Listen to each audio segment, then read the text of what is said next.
So the Cleveland Indians won again earlier today. Yes, 21 straight wins. Now, you know they're not going to win every single game the rest of the season. We know that's for a fact. And yet, of course, I go to ESPN today, and right before filming this video report, there's the headline, 21-0, the Indians may never lose again. Oh, really? Come on. Right now, the time we have to be considering this. When's the opportune time to start considering betting against the Indians at plus money? Because the odds are definitely there. Now, we don't arbitrarily just suddenly bet on the Indians and say, hey, they're going to lose tomorrow because the time has come because they're a 2-1 underdog. No, but you have to certainly handicap every single game and look at it as a potential money-making situation. Now, you don't go against the Indians when Corey Kluber's on the hill, even though you are getting 4-1 odds take back in your favor. That's just money being thrown down the drain. That's foolish. Maybe tomorrow they're hosting the Kansas City Royals. Josh Tomlin hasn't pitched well, but then again, the Royals haven't played well either, so maybe it's not a money-making opportunity. But it's kind of like playing the stock market. Listen, I'm not a big stock market player because being in this business for 25 years, I have enough gambling in my life, okay? I don't have to be there day trading and going crazy playing the market and taking all types of crazy risks. Not when my risk every single day is gambling, okay? But there are a couple of stocks, and I'll give you an example. This is the truth. I'm not endorsing these stocks, but I'm just telling you I'm using this as an illustration. There are two stocks. Wynn Resorts. You know, Wynn out in Las Vegas.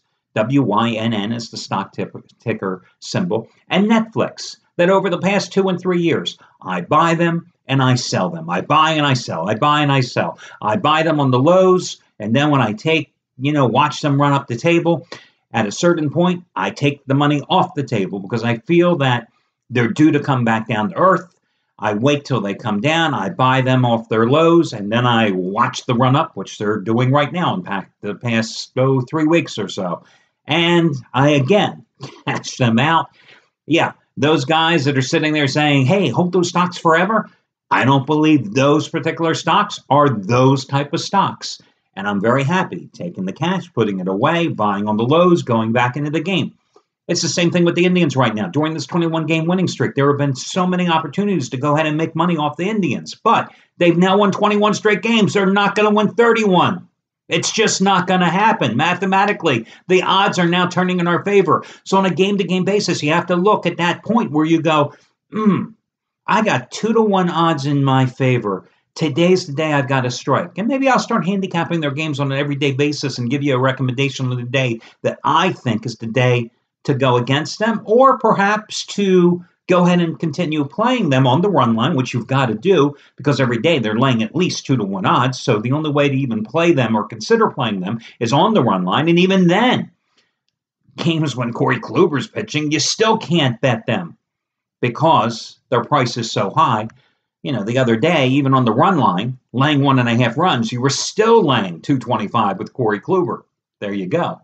So we'll talk about that. And speaking of the Cleveland Indians, FYI, on this day in 1936, one of their all-time stars, Bob Feller, just 17 years old, tied the then modern-day baseball record with 17 strikeouts in a game against the then Philadelphia A's. 17 years old, he struck out 17 batters. Now, that tied a record that was set in modern-day baseball by Dizzy Dean of the St. Louis Cardinals a couple of years earlier.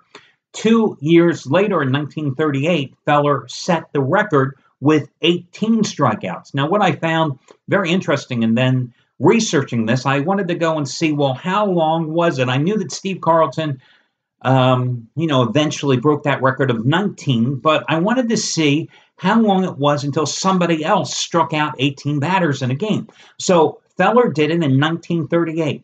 Do you know it wasn't until Sandy Koufax did it in 1959 and 1962? That was the next time somebody struck out 18 batters. So Feller did it at 19 years old, maybe on the cusp of being 20 in 1938. And nobody until Koufax 21 years later, and then again 3 years later, did it. Nobody else struck out 18 batters. Really surprised me. Okay, in retrospect, I can see we didn't have expansion. We didn't have a dilution of talent. You had fewer teams, so you had better lineups in theory, right? But you had some great pitchers. You had a lower mound. I would have thought that there would have been some tremendous strikeout games, but there weren't. So Steve Carlton, then pitching for the St. Louis Cardinals, comes along in 1969. He fans 19 batters. That record is matched a few times.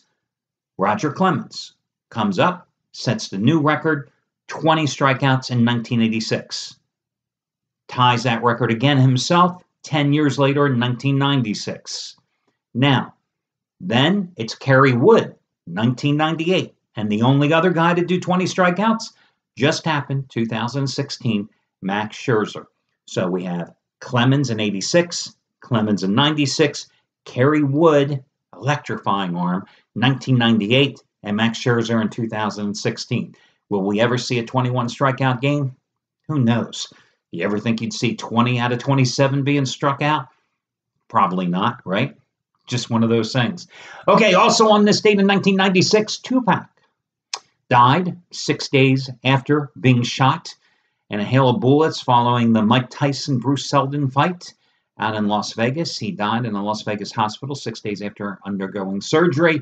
And finally, in 1814, on this date, Francis Scott Key wrote a poem called The Defense of Fort McHenry. Many years later, music was added to that poem, and in 1931, it was called the Star-Spangled Banner when it was declared to be our national anthem. And I won't go any further and touch that subject. Let's talk about your complimentary play tonight. I'm going to go with the Phillies minus $1.20 at home against the Miami Marlins. And continuing my theme of teams and streaks, etc., all streaks eventually come to an end because mathematically that's how the odds go in one way or another.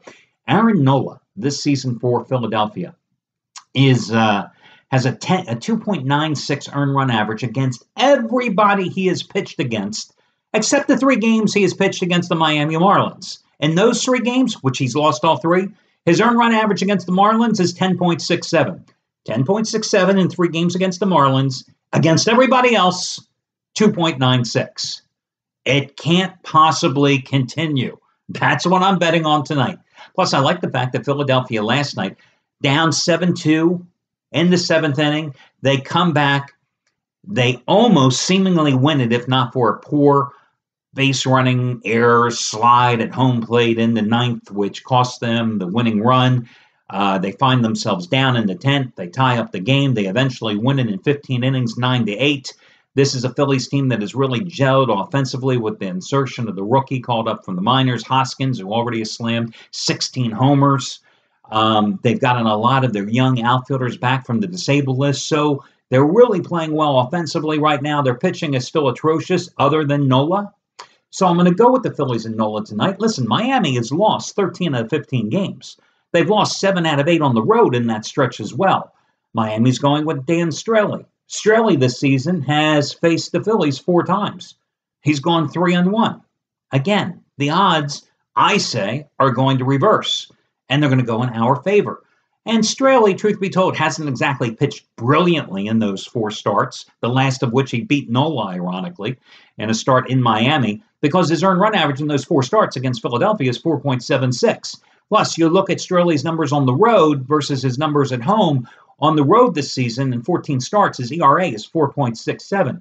Meanwhile, Nola pitching at home tonight at Citizens Bank Park in Philadelphia. On the road, 4.24 ERA. At home, 3.18. So I'm going to go with Philadelphia minus $1.20 to $1.25. That's going to be your complimentary play for this Wednesday card. And we'll do this once more on Thursday.